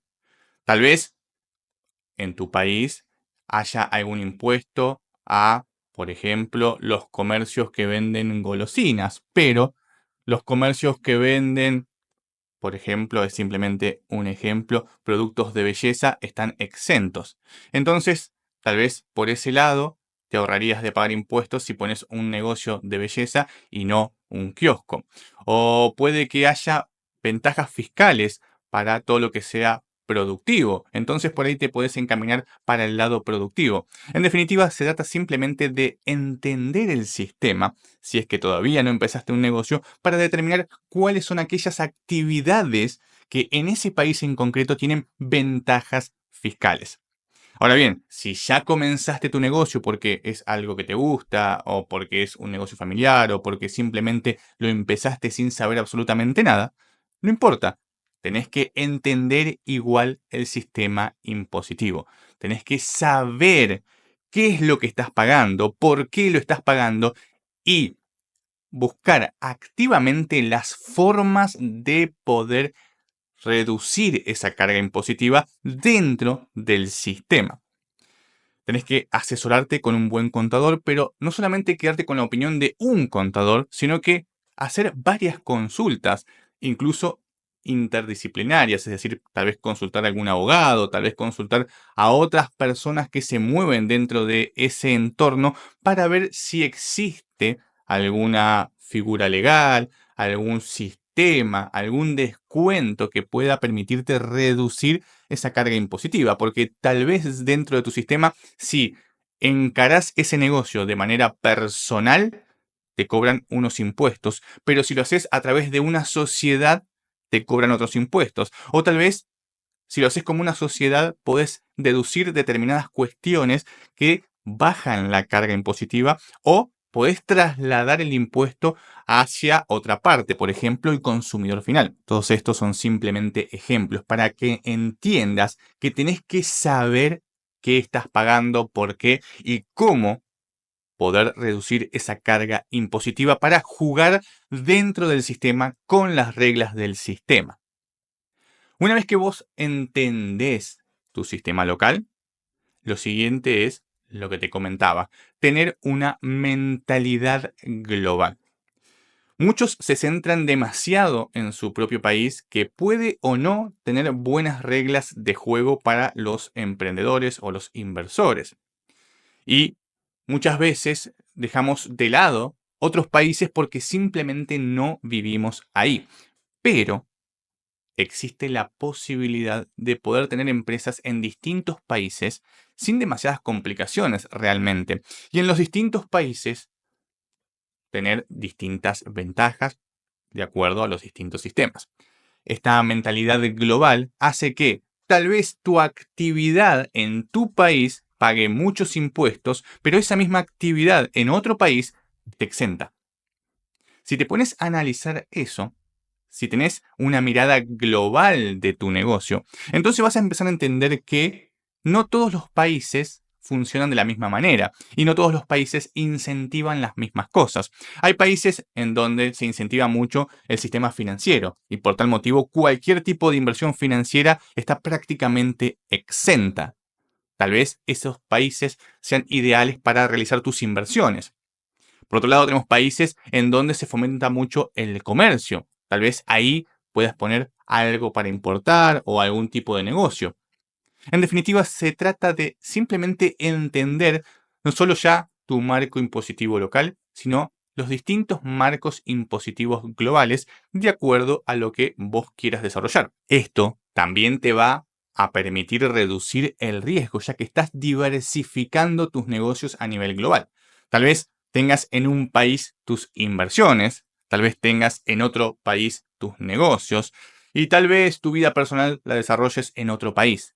¿Por qué? Porque en ese país el costo de vida es más bajo, en el otro país están exentas las inversiones, en el otro país haya ventajas fiscales para el negocio que pusiste. La clave está, nuevamente, ya te digo, en tener una mentalidad global. No solamente quedarte con lo que funciona o no funciona de tu sistema, sino también entender cómo se mueve el mundo. Los grandes empresarios, los grandes inversores tienen una mentalidad global y van de país en país viendo cuál es el mejor negocio para poner ahí en ese momento. Existen países que quieren atraer capitales y por tal motivo durante 10 años, 15 años, 20 años te dan exenciones fiscales. Existen países que si desarrollas determinadas actividades en determinadas partes del país, la tasa impositiva general es 0%. En definitiva, se trata simplemente de tener esa mentalidad global. Repito, primero que nada, entender tu propio sistema impositivo. Después, tener una mentalidad global. Y fíjate que te dije, siempre estando dentro del sistema impositivo y no tratando de hacer cualquier cosa por fuera porque estamos corriendo riesgos innecesarios y siempre es más fácil moverse cuando el dinero está dentro del sistema. Se puede hacer mucha, pero mucha plata dentro del sistema. De hecho, la mayor parte de las personas multimillonarias justamente se aprovechan del sistema para generar más dinero. ¿Por qué? Porque el sistema no solamente te permite poder desarrollar determinadas actividades y te da un marco sobre el cual desarrollarte, sino también te permite potenciar determinadas actividades, haciendo que tal vez en ese momento, si sabes aprovechar el sistema, puedas apalancarte y generar mucho dinero con determinadas actividades. Por ejemplo, hay países que actualmente están incentivando mucho la construcción. Tal vez en este momento no tengas el dinero para poder hacerlo, pero hay países que incentivan en este momento mucho la construcción de viviendas residenciales, al punto de que ni siquiera te cobran impuestos. Por tal motivo, construir casas y alquilarlas te daría mucho, pero mucho dinero porque no pagarías impuestos. Sería el 100% de la renta para vos. Cualquier empresa inmobiliaria que quiera aprovecharse de esto realmente va a tener muy buenos años, tal vez 10 o 15 años de ventajas impositivas para poder hacer crecer rápidamente el capital. Se trata, repito, de tener esa mentalidad global, de entender los sistemas impositivos y moverse dentro del sistema impositivo. Se hace mucha plata dentro del sistema. No es necesario evadir. No lo hagas. Simplemente usa un poco la cabeza, asesórate adecuadamente. No te quedes con la palabra de un solo profesional, porque puede que ese profesional no sepa tanto del tema que vos querés consultar. Por ejemplo, puede que actualmente haya alguna ventaja utilizando criptomonedas y consultas con un contador que te da algunos indicios, pero realmente no sabe muy bien sobre el tema porque es demasiado nuevo. O algo sobre inteligencias artificiales. Tal vez quieres poner un negocio sobre inteligencia artificial y realmente tu contador no sabe mucho sobre esa actividad. Te puede dar algunos indicios, pero realmente no es un experto.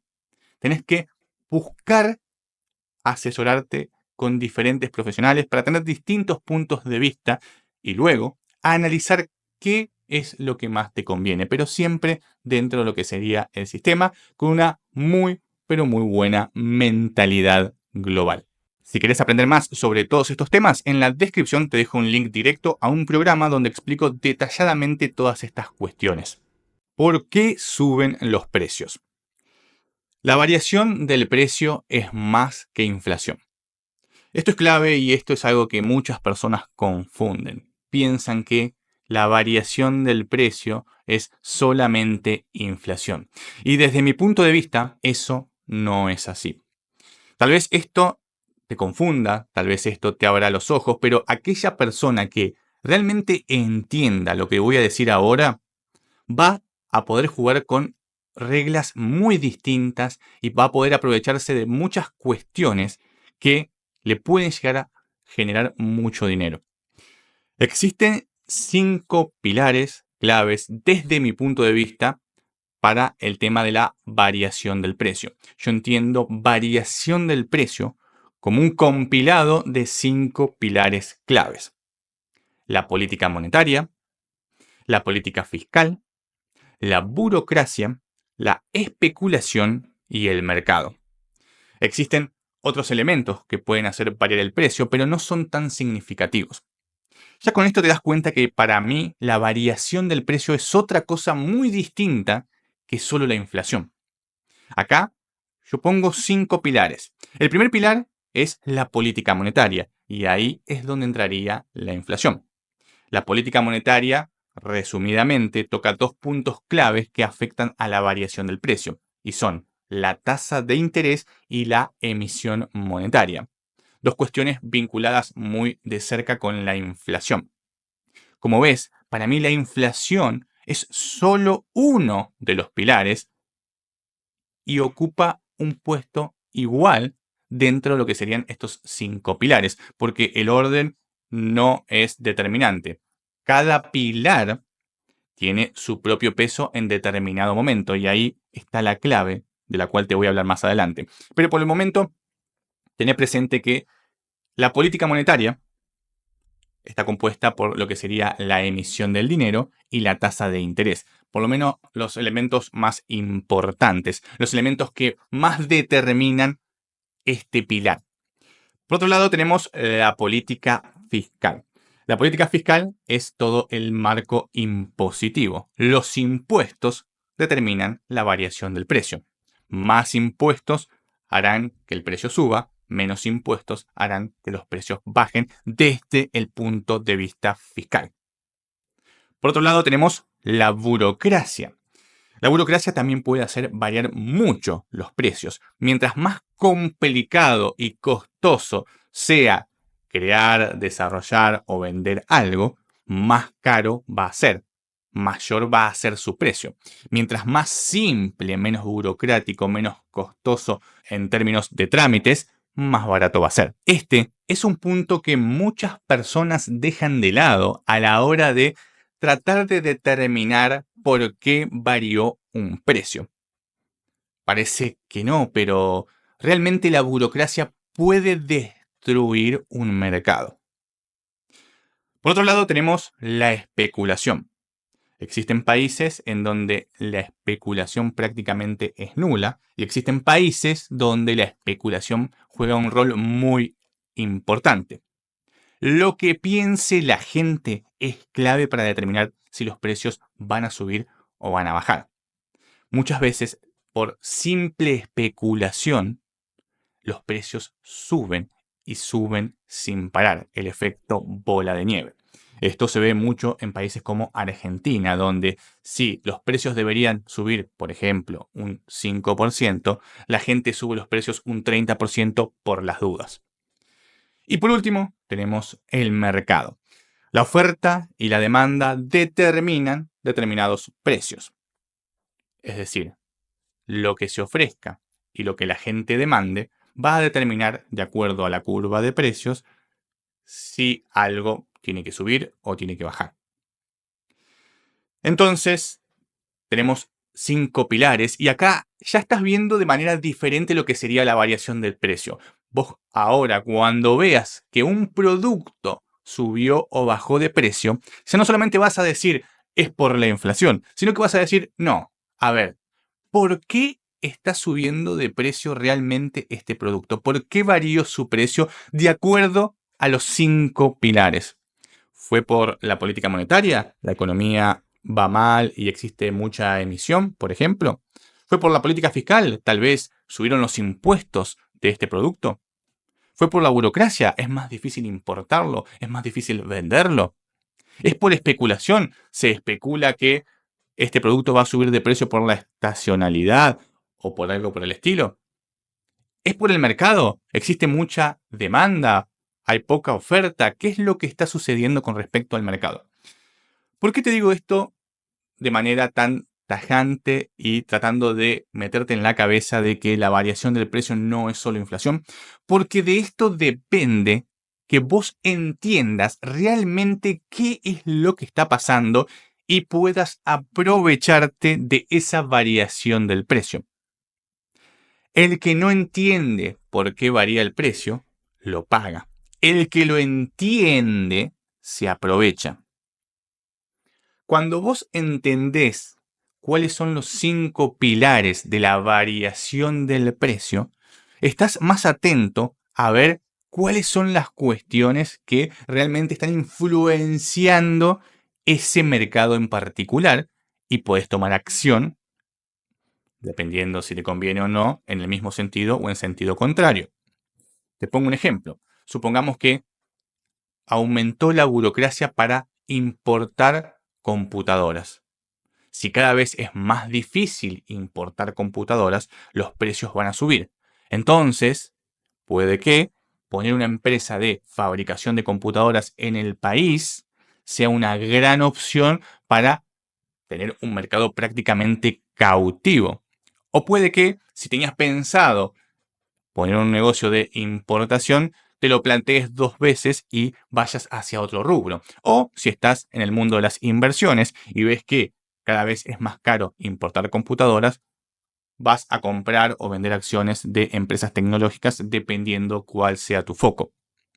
Por otro lado, si tenemos políticas fiscales que favorecen, por ejemplo, el sector inmobiliario, puede que sea un sector interesante para invertir, ya que ahora la variación del precio está haciendo que, producto del pilar política fiscal, baje, haciendo más accesible este tipo de negocios para inversores y de esa forma generar más dinero. O simplemente la economía está yendo mal. La política monetaria nos determina que existe una emisión monstruosa de dinero y el poder adquisitivo se está destruyendo a nivel país, lo cual nos da indicio de que la economía se está hundiendo. Por tal motivo, podemos aprovechar este conocimiento para tratar de tomar acción, pero una acción con conocimiento. Porque ahora no solamente estamos diciendo sube porque es la inflación. No, no es solamente la política monetaria, sino que existen otros cuatro pilares. Tenemos la política monetaria, la política fiscal, la burocracia, la especulación y el mercado que nos determinan por qué está variando el precio. Sé que esto puede ser difícil de entender en un principio, trato de simplificarlo lo más que puedo, pero realmente si entendés esto, si te haces las preguntas adecuadas a la hora de ver por qué un precio varió, realmente vas a ver nuevos negocios, nuevas posibilidades que te da el mercado. Vas a poder entender mucho mejor y sufrir menos los aumentos de precios. Recordá, política monetaria, lo que sería la emisión y la tasa de interés. Política fiscal, lo que serían impuestos, burocracia, todos los trámites y los costos de esos trámites, especulación, lo que piensa la gente, y el mercado, la oferta y la demanda. Si entendés en profundidad cada uno de estos 5 pilares, vas a poder determinar con exactitud el por qué un precio está variando. Y eso, una vez que lo entendés, te va a permitir ganar mucho dinero o al menos no perderlo. Si querés aprender más sobre todos estos temas, en la descripción te dejo un link directo a un programa donde explico detalladamente todas estas cuestiones. ¿Cómo puedo empezar a ahorrar dinero? Lo que tenés que hacer es pagarte primero. No muchas personas ahorran y las pocas personas que ahorran lo hacen mal. ¿Por qué? Lo primero que hacen después de recibir su salario o recibir su ingreso es comenzar a gastar. Empiezan a gastar y al final del mes lo que sobra es lo que va a ahorro. Reciben el sueldo, empiezan a hacer los pagos del alquiler, de la luz, del gas, hacen la compra del supermercado, hacen la compra de la ropa y después de hacer todo eso, incluso incluyendo algunos gastos de lujo, si sobra algo, ahorran. Fíjate esta mentalidad. Primero gasto y después ahorro. Lo que yo te digo es, primero pagate a vos mismo, ahorrá y después gastá. Si por ejemplo te pones una meta de ahorrar un 5% mensual, un 10% mensual y cobras $1.000 al mes, separá ese 10%, separá esos $100 de manera automática. Te ingresa el sueldo y separás esa parte que va a ahorro, te pagás a vos mismo ese 10% primero. Te entran 1.000, descontás los 100, el 10% por ejemplo que te pusiste de objetivo, y los 900 restantes los gastás. Primero te pagás y después gastás. Primero ahorrás y después gastás. Muchas personas, por ejemplo, una vez que entienden este concepto, piden que la nómina, es decir, cuando reciben el sueldo, se separe automáticamente y vaya un 90% a la cuenta de gastos, es decir, una cuenta corriente que utilizan para gastar el dinero, y el 10% restante vaya a una cuenta de inversión o una cuenta de ahorro. De esta forma, de manera automática e inconsciente, separan el dinero. Si no sabes cómo hacer esto de manera automática, no te preocupes. Lo puedes hacer de manera manual. Cuando te ingresa el sueldo, separas el 10% primero que nada. Es lo primero que vas a hacer. Mandas ese 10%, por ejemplo, a una cuenta de ahorro separada de la cuenta de gastos. No podés tocar ese dinero porque es parte de tu ahorro. Este concepto, esta idea, esta mentalidad, realmente hace mucho la diferencia. Porque cuando empezás a trabajar con esto de pagarte primero, tu mente se adapta para ajustar tus gastos al restante, a lo que te sobra. Antes, como no había ningún límite, te gastabas todo sin problemas y el límite estaba dado por la cantidad de dinero disponible. Los $1000, por ejemplo. Pero en este caso vas a tener 900. Entonces el cerebro inconscientemente va a intentar que esos 900 te rindan de la misma manera. Va a buscar formas inconscientes de intentar que tus patrones de consumo, de gastos, se adapten a esos 900. Y a medida que vayas aumentando tu porcentaje de ahorro, tu cerebro va a ir ajustando cada vez tu nivel de gasto. Esto es clave porque muchas personas no pueden controlar sus gastos. Realmente quieren ahorrar, pero no pueden dejar de gastar. Y de esta forma, sacando el dinero antes de la cuenta de gastos, pueden controlar mejor sus impulsos, que muchas veces son inconscientes. No los hacen sabiendo que lo están haciendo. Es cultural en otros casos. Es decir, hay muchas personas que realmente quieren ahorrar, pero a nivel cultural se gasta mucho en determinadas cuestiones. O a nivel simplemente de educación personal o de la propia persona, tenga niveles de gastos demasiado altos. Y de esta forma se limita primero. Recordá, ahorrás primero y después gastás. Separás la parte importante, lo que hace a tu futuro primero y después vivís el día a día. Primero pagaste y después gastás. Y acá entra este otro concepto de futuro. Cuando uno ahorra, lo que hace es invertir en su futuro. Cuando uno gasta, lo que hace es vivir el presente. Repito, ahorrar es futuro, gastar es presente. Parece algo bastante obvio, pero cuando no lo pensás, cuando no lo analizás, realmente se te pasa por alto. Pensás que ahorrar es ahorrar ahora, y no es ahorrar para ahora, sino que es ahorrar para tu futuro. Es para que tu yo del futuro esté mejor. Y acá entra otro problema y una nueva moda que está por todos lados, que es la de el yo del futuro se va a encargar. Me doy este gusto ahora, no importa, lo pago con la tarjeta de crédito, mi yo de mañana, mi yo del próximo mes, se va a hacer cargo y va a ver cómo lo paga. Hoy vivo la vida, 30 días después sufro. El problema de esto es que ese sufrimiento se va acumulando y es exponencial. Y esto es algo que las personas no saben. Cada vez ese sufrimiento es mayor. Porque así como el ahorro continuo, el ahorro constante, aplicado a un sistema de inversión, te genera interés compuesto y va haciendo crecer tu capital de manera tal que tal vez al jubilarte tengas unos cuantos miles, incluso millones de dólares, también funciona a la inversa. Y te va destruyendo si no lo sabes aplicar. A veces simplemente por el efecto de la tasa de interés compuesto, a veces simplemente por un desgaste de mentalidad, a veces simplemente por un sistema de que se complica cada vez pagar más las cosas debido a la variación del precio.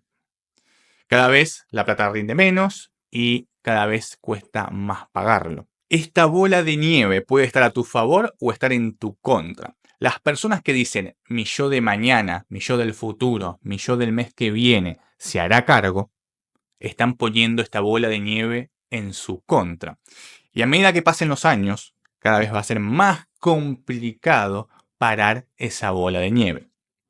Por otro lado, los que dicen no, yo voy a invertir, aunque sea poco, pero voy a invertir en mi futuro, voy a mirar y tratar de hacer crecer mi cuenta de ahorro, están jugando a favor de la bola de nieve. Y esa bola de nieve ahora es su capital. No gastan más de lo que tienen que gastar, controlan sus finanzas adecuadamente y a la vez ahorran e invierten. Las personas que gastan indiscriminadamente, usando la frase de mi yo del futuro se va a hacer cargo, lo que están haciendo es simplemente quemar años de vida. Es decir, míralo de esta forma. Cada vez que querés poner a tu yo del futuro en obligaciones cada vez más complicadas, lo que estás haciendo es acortarte años de vida digna, de vida buena, de calidad de vida. Por otro lado, la persona que dice, no, voy a empezar a ahorrar, voy a empezar a invertir, voy a empezar a hacer algo con mi dinero hoy, lo que hacen es ganar calidad de vida en el futuro. Las primeras, las que gastan, cada vez van a tener un futuro peor. Te pongo un ejemplo tal vez un poco más palpable. No es lo mismo una persona que llegue a los 60 años de edad con una casa, un auto y una buena cantidad de ahorros suficientes como para que tengan una jubilación propia, privada, que les permita vivir bien durante los próximos 20 o 30 años, que una persona de 60 años que llega a esa edad sin casa, sin auto, sin ahorros, teniendo que depender continuamente del gobierno y las pensiones. Esto, que parece algo utópico, que parece algo raro, que parece algo que no va a suceder, realmente le está pasando en este momento a muchas personas.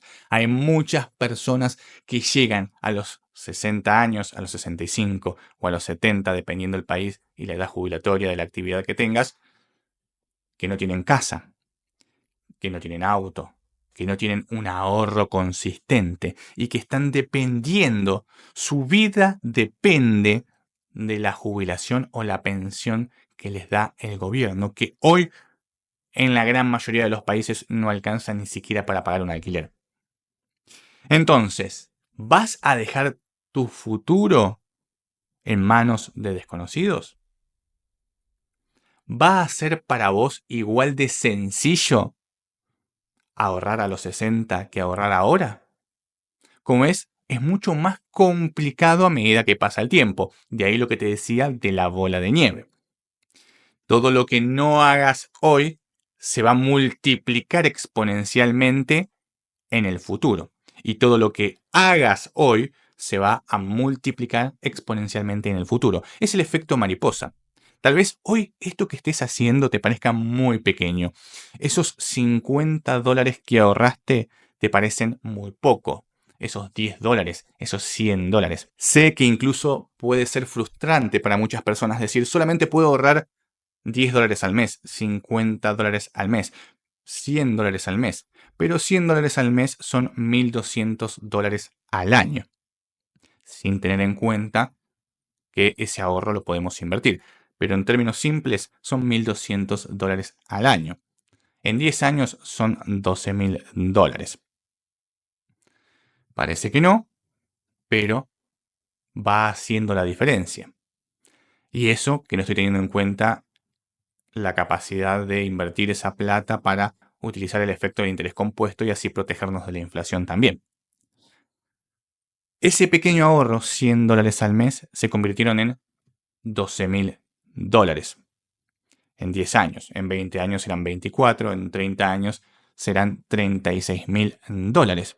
Que a $1.000 mensuales de gasto a futuro son 36 meses que podés vivir tranquilamente. Y eso que no hiciste nada. Nada de nada más que poner la plata en una caja de ahorro. No estoy teniendo en cuenta ni la inflación ni tampoco la inversión. Si invertimos ese dinero por encima de la inflación, vamos a generar rendimientos reales que van a ser exponenciales y tal vez esos $36.000 se conviertan en 300.000, en 500.000 o, dependiendo de la tasa de interés y el tiempo, pueden llegar a 700.000 o más. Lo importante acá no es eso, porque mi idea no era simplemente decirte cuánto puedes llegar a ganar de acá a 30 años con una inversión X, sino que esa pequeña mentalidad de ahorro, ese pequeño efecto que genera tirar una pequeña piedra en el lago, hace que las olas al final sean más grandes. Y eso lo puedes aprovechar hoy o te puedes complicar la vida mañana. Creo que no hay nada más triste que llegar a los 60 o a los 70 años de edad, no tener casa y todavía tener que seguir trabajando, siendo empleado o esforzándonos 14 horas diarias simplemente para vivir. No llegues a ese punto. Pagate primero. ¿Cómo puedo tener una jubilación privada? Aplicando el sistema DAR. Sé que muchos se confían y piensan que el gobierno va a estar ahí para darles su dinero cuando se jubilen. Lamentablemente, y por cómo viene la mano a nivel global, realmente no se sabe con claridad si de acá a 30 años, 35 años o 40 años, los sistemas jubilatorios públicos van a realmente brindar la asistencia necesaria para cubrir todos tus gastos de vida. Ya hoy por hoy, en muchos países, una jubilación ni siquiera alcanza para pagar el alquiler. Por tal motivo, dejar tu vida en manos de cualquier gobierno puede ser un acto complicado. Si llega la edad jubilatoria y el gobierno de turno de acá a 30, 35 años realmente te paga bien, no pasa nada, recibís la jubilación pública. No hay ningún problema. Se suma a lo que vos habías logrado hacer hasta ese momento. Pero si no paga, o si paga muy poco, o si cambian el término jubilación por pensión, o si eliminan de cuajo las jubilaciones, o si pasa cualquier cosa, te quedas sin nada. En otras palabras, tenés que crear tu propia jubilación privada y después ves si tenés suerte, se agrega la jubilación pública o si lamentablemente el sistema público cayó, vos tenés tu jubilación privada. No dejes en manos de terceros tu vida futura. Pensalo de la siguiente manera. No hay nada peor que llegar a los 70 años de edad y no tener garantizada la vivienda, los alimentos y cualquier cuestión relacionada con la salud. Sé que suena cruel, sé que suena difícil de entender o de pensarlo siquiera, pero es una realidad. Puede, dependiendo del país, que el sistema jubilatorio en ese momento, de acá a 35 años, realmente no te aporte lo necesario para cubrir los gastos de vivienda, los gastos de salud y alimenticios. Ahora bien, sabiendo de que existe, aunque sea pequeña o grande, la posibilidad de no recibir una jubilación, no recibir una ayuda pública de acá a 30, 35 años, ¿qué es lo que estás esperando para empezar a armar tu propia jubilación privada? Entiendo que muchas personas dicen, no, bueno, lo veré de acá a 30 años, qué es lo que pasa. Pero imagínate tener 70 años de edad y tener que todavía seguir trabajando, todavía tener que seguir haciendo changas porque no te alcanza para comer.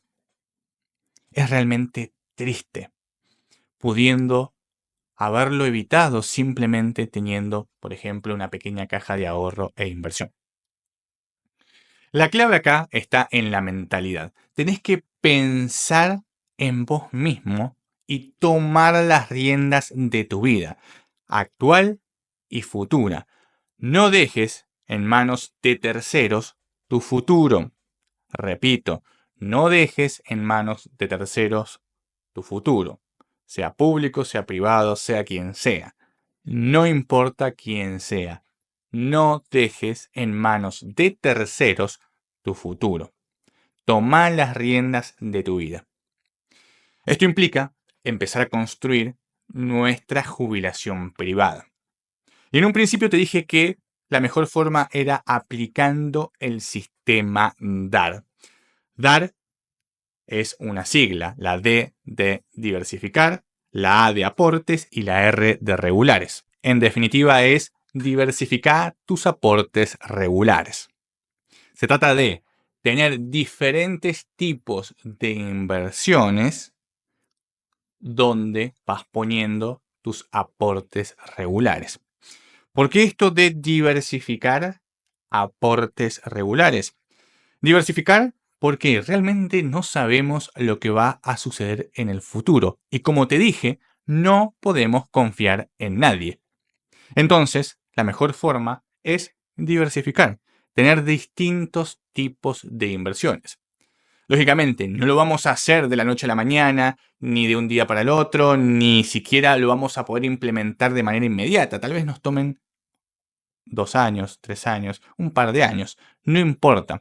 Lo importante acá es comenzar a entender cuáles son los distintos sistemas de inversión que existen, cuáles son las distintas formas que tenemos de multiplicar nuestro capital, aprender poco a poco, asesorarnos con las personas adecuadas sobre cada uno de estos sistemas de inversión y comenzar a generar ingresos de a poco de manera diversificada. Una clave, un tip que te puedo dar, si bien no es parte de la pregunta, pero para que luego investigues, es que trates siempre de buscar índices antes que fondos o personas que administran. Siempre los índices tienden a ser mejores que los fondos. Ténganlo en cuenta a la hora de invertir. Las personas se pueden equivocar, pero los índices van a seguir intactos, moviéndose de acuerdo a su propia tendencia. Esto es un paréntesis simplemente para que empieces a investigar un poco, indagues en el tema de los índices, en el tema de cuestiones vinculadas a inversiones y demás. La clave, repito, a la hora de armar una jubilación privada es aplicar el sistema DAR, donde tenemos la D de diversificar. Tenemos que diversificar en distintos instrumentos de inversión. No todo va a acciones, no todo va a bonos, no todo va a criptos, no todo va a negocios inmobiliarios. Hay que buscar una combinación que se ajuste a nuestro perfil inversor e ir diversificando porque realmente no sabemos lo que va a suceder de cara al futuro. Incluso tenés que diversificar dentro del propio activo que hayas elegido. Por ejemplo, no solo se trata de invertir en acciones, sino en acciones de diferentes mercados, diferentes empresas en diferentes países. Repito, mañana no sabemos qué es lo que puede llegar a suceder y tenemos que proteger nuestro capital. Y para eso utilizamos la D de diversificación. Luego tenemos la A de aportes. ¿Qué significa esto? Que no tenemos que desentendernos de nuestra jubilación privada. No es que aportamos hoy y nos olvidamos. Agarramos $10.000 que tenemos, lo dividimos, lo diversificamos y listo, ya está. Ese fue nuestro único aporte y nos olvidamos por 30 años. No, tiene que haber aportes para nuestro sistema jubilatorio privado que permitan hacer crecer nuestro capital desde el punto de vista de la inyección de dinero. No solo se trata de generar capital por medio del interés, sino también aportar capital para que ese interés sea cada vez mayor. Y esto va enganchado con el siguiente punto, la R de regulares. No solo se trata de aportar dinero de manera esporádica, es decir, aportamos $1000 hoy, pasan 5 años, aportamos otros $1000, sino que tenemos que tratar de establecer una regularidad en el aporte. Repito, diversificamos en distintos instrumentos de inversión, hacemos aportes, pero esos aportes tienen que ser regulares. Es preferible aportar $100 mensuales que, por ejemplo, $5000 cada 3 años, cada 4 años, cada 5 años. La regularidad, la constancia, hace que no solamente tengamos una mentalidad de ahorro, sino que podamos aplicar indirectamente una estrategia que se llama DCA, porque al hacer aportes regulares en los distintos sistemas de inversión, estamos entrando en diferentes momentos, reduciendo el costo promedio de entrada. Esto es algo un poco complejo, pero no te preocupes. Seguí lo básico. Diversificar con aportes regulares. Simplemente pensalo de la siguiente forma. Es mejor hacer aportes regulares, en lo posible mensuales, todos los meses aportar algo, que simplemente aportar de manera esporádica. Entonces, la mejor forma de armar una jubilación privada desde mi punto de vista es aplicando el sistema DAR, diversificando y haciendo aportes regulares a mi propio sistema que me va a permitir tener una vida mejor de cara al futuro. Si quieres aprender más sobre todos estos temas, en la descripción te dejo un link directo a un programa donde explico detalladamente todas estas cuestiones. ¿Cómo puedo reducir mis gastos mensuales? Lo que no se anota no existe. Esto es algo que muchas personas no logran entender y te dicen, yo controlo mis gastos. Y cuando le preguntas en qué gastas, no saben exactamente en qué se va el dinero. Lo que no se anota no existe. Puedes usar una aplicación, puedes usar Excel, un papel suelto, un cuaderno, el bloc de notas del celular, lo que quieras. Pero tenés que tener un detalle preciso de lo que estás gastando. Y acá algo clave que las personas también dejan de lado. Algunos anotan los gastos de manera general, pero lo que realmente hace la diferencia, lo que realmente importa, es cuando vamos al detalle. Tenemos que anotar detalladamente en qué gastamos. Y con detalladamente me refiero a detalladamente. Este detalle llega a tal punto que tenemos que anotar cualquier microgasto. Si compramos un caramelo, lo anotamos. Si compramos una lapicera, lo anotamos. Si compramos pañuelitos para la nariz, descartables de papel, lo anotamos. Por más que pensemos que es algo mínimo, que son centavos de dólar, no importa. Tenemos que anotar detalladamente cualquier tipo de gasto. ¿Por qué estamos haciendo esto?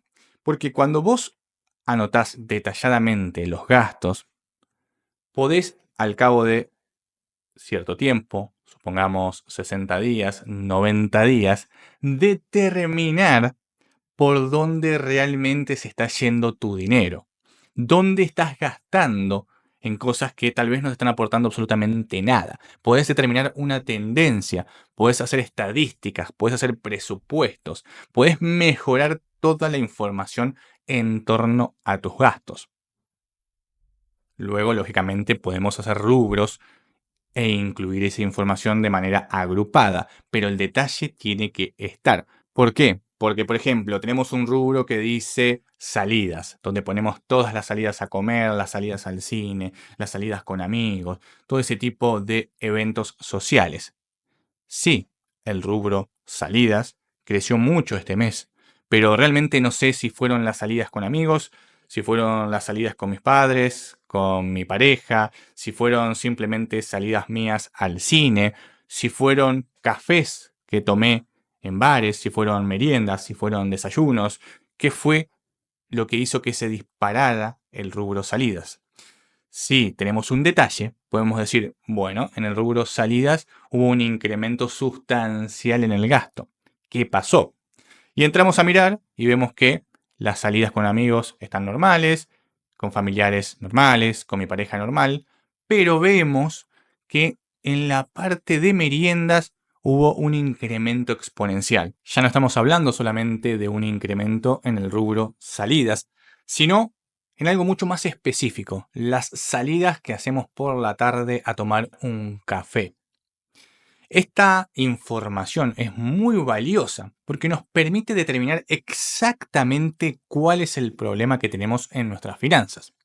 Cuando se trata de todo lo relacionado a los gastos, es muy importante tener especificidad, ser extremadamente detallados en cuanto al gasto en sí. Determinar exactamente cuál es el gasto puede ayudarnos a entender mucho mejor nuestras finanzas y poder resolver todos los problemas financieros internos mucho más rápido porque sabemos exactamente dónde está el inconveniente.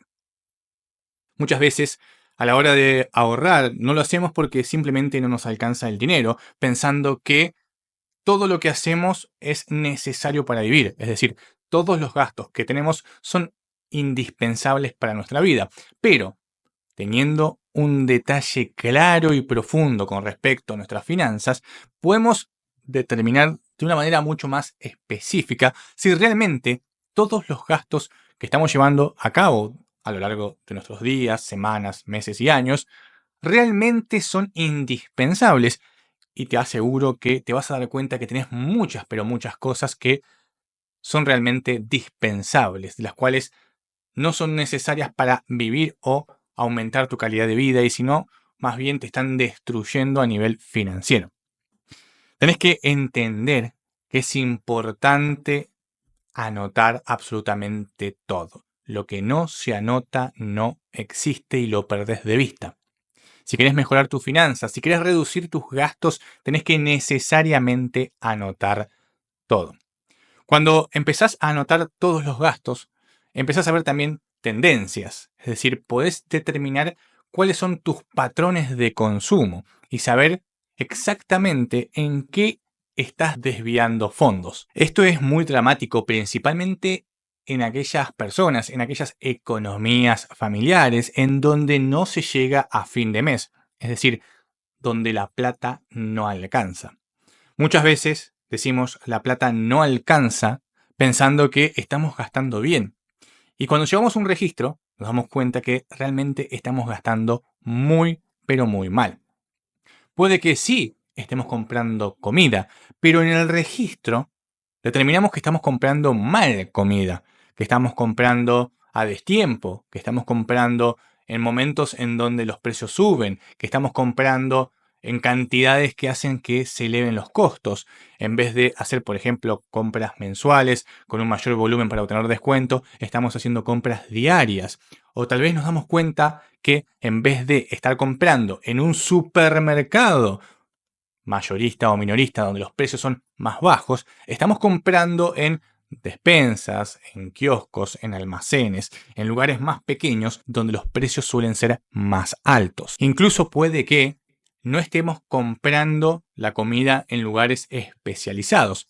Por ejemplo, en vez de comprar la verdura en un local especializado, es decir, una verdulería donde los precios suelen ser más bajos, estamos comprando la verdura en un almacén o en un supermercado donde los precios suelen ser más elevados. Lo mismo con la carne, lo mismo con el pan, los lácteos o cualquier otro producto que normalmente en locales especializados suelen tener precios más bajos. Sí, puede que el supermercado o el almacén tenga mayor facilidad de acceso a un montón de productos, haciendo más fácil la compra. Pero cuando la economía es ajustada, ir a los lugares especializados nos permite no solamente tener precios más bajos, sino mayor calidad en muchas ocasiones. Hay que tener presente que si no anotamos esto, no lo vamos a saber nunca. Para nosotros estamos haciendo la compra bien. estamos comprando toda la comida que necesitamos. Y sí, es toda la comida que necesitas, pero fuera de tiempo, en lugares donde los precios son más altos, no estás aprovechando ofertas, no estás aprovechando los descuentos por volúmenes, no estás aprovechando los lugares mayoristas, los lugares especializados. En definitiva, sí, estás comprando comida, pero no al mejor precio. Estos cambios sencillos, solamente detectables por medio de lo que anotás del detalle, te pueden hacer reducir tus gastos en un 10, en un 20, en un 30%, sin sacrificar alimentos, sin sacrificar comida, sin sacrificar calidad, solamente haciendo pequeños ajustes que te van a permitir tener exactamente lo mismo a un menor precio. Estás comprando en un lugar especializado, en un lugar con mejores precios, en un lugar donde te hacen descuento por volumen. En definitiva, es exactamente la misma cantidad de comida, los mismos productos, las mismas marcas, es decir, es exactamente lo mismo que comprarías de manera regular antes de comenzar a anotar. Pero ahora que anotás las cosas, sabes que estás comprando mal y vas a comprar exactamente lo mismo, pero más barato, a un mejor precio, reduciendo un 10, un 20 o un 30% el costo de exactamente la misma comida. Pero esto solamente lo puedes hacer si anotás detalladamente dónde estás comprando cada producto para así poder darte cuenta dónde realmente estás gastando mal. Y así con cada uno de los rubros. Fíjate que te di el ejemplo de 2 rubros, pero realmente cuando tenés un detalle profundo de tus gastos, podés analizar todos los rubros y te vas a empezar a dar cuenta que estás gastando mal y que podés mejorar todo esto con simplemente hacer pequeños ajustes sin perder calidad de vida, sin sacrificar nada, simplemente entendiendo cómo estás gastando. Y esto solamente lo vas a poder lograr anotando absolutamente todo. Recordá, lo que no se anota no existe. Y tenés que anotar todo de manera detallada. Déjame en la caja de comentarios más preguntas que tengas sobre el dinero y en el próximo podcast voy a intentar responderlas. Si quieres aprender más sobre todos estos temas, en la descripción te dejo un link directo a un programa donde explico detalladamente todas estas cuestiones.